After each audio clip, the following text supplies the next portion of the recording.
Habits are rising in Google search trends for the last 10 years. If you look at the graph, you see that the volume on searches is steadily increasing if you look at the word habits. And if you look on a graph regarding what has been written about new habits or new habit, these terms, they have been used more and more. The graph is for the last 50 years here, and you see around the late 80s, it's steadily increasing up to now and even going further up. But why is that? Most likely it's because they are so useful. But the more interesting question is, are habits useful for you and your business? So let's find out. Let's have a look on those three questions. What are habits exactly? How do they form? And when and how could you use them? Let's start with the first one.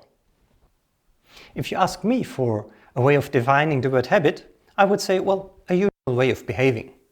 But if you look for a more renowned source, let's say Merriam-Webster, something that a person does often in a regular and repeated way is what they would say. It's more exact. And did you know that the word habit derives from the Latin word habitus?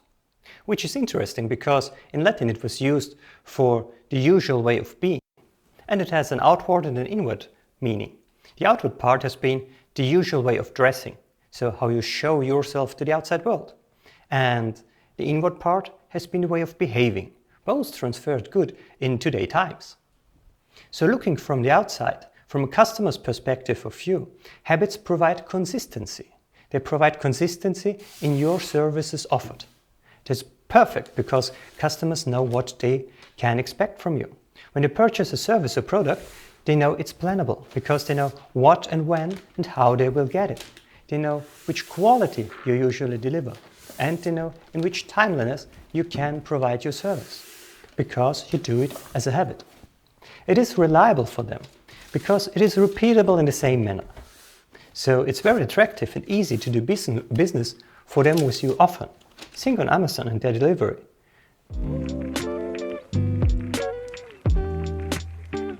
From the other point of view, the inside view, using a habit saves us all energy.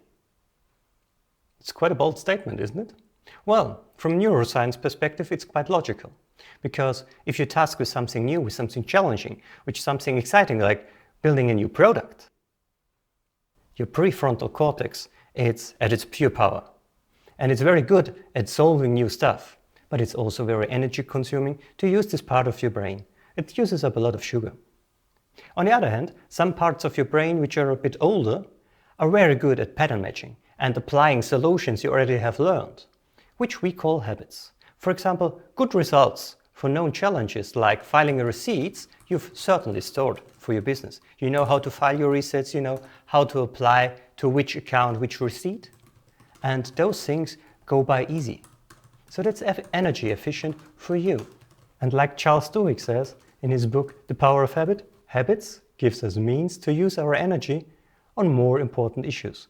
So if we save energy during the day because we use habits, we can use the stored energy for much more important tasks, which are more exciting for us. Use this in your favor. And to see how you could use this, we have a look on how habits form. When you like to understand habits, one key concept you need to know is that habits form through repetition. And this repetition is much more important than the actual time spent on the habit.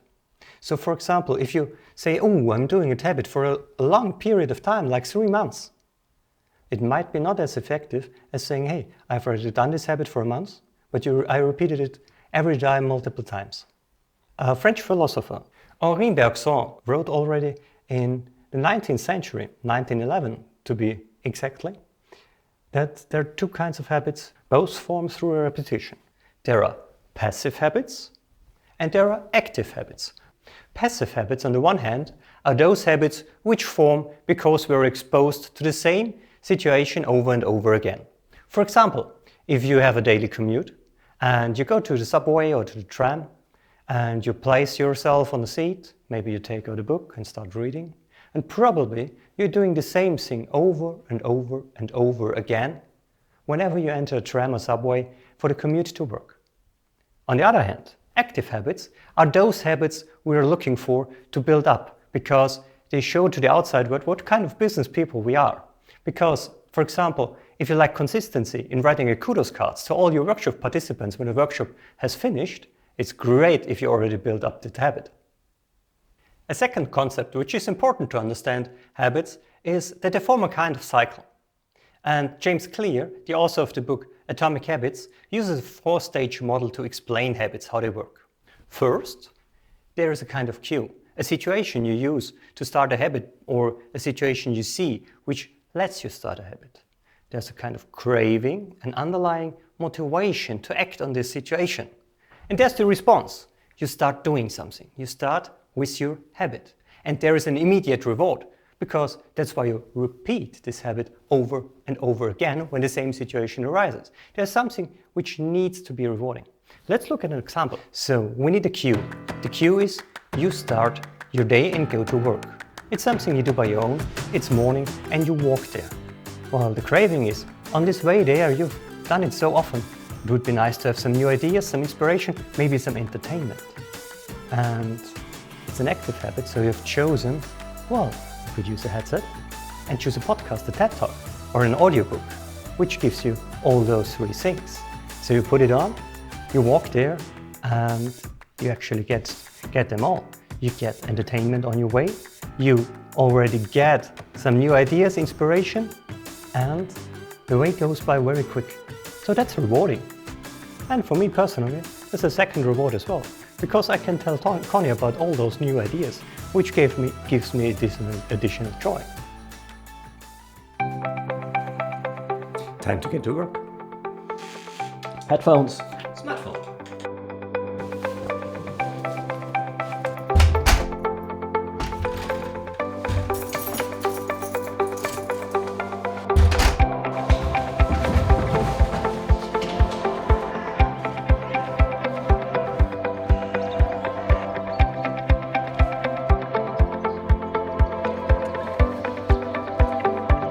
Beautiful to get inspired in the way.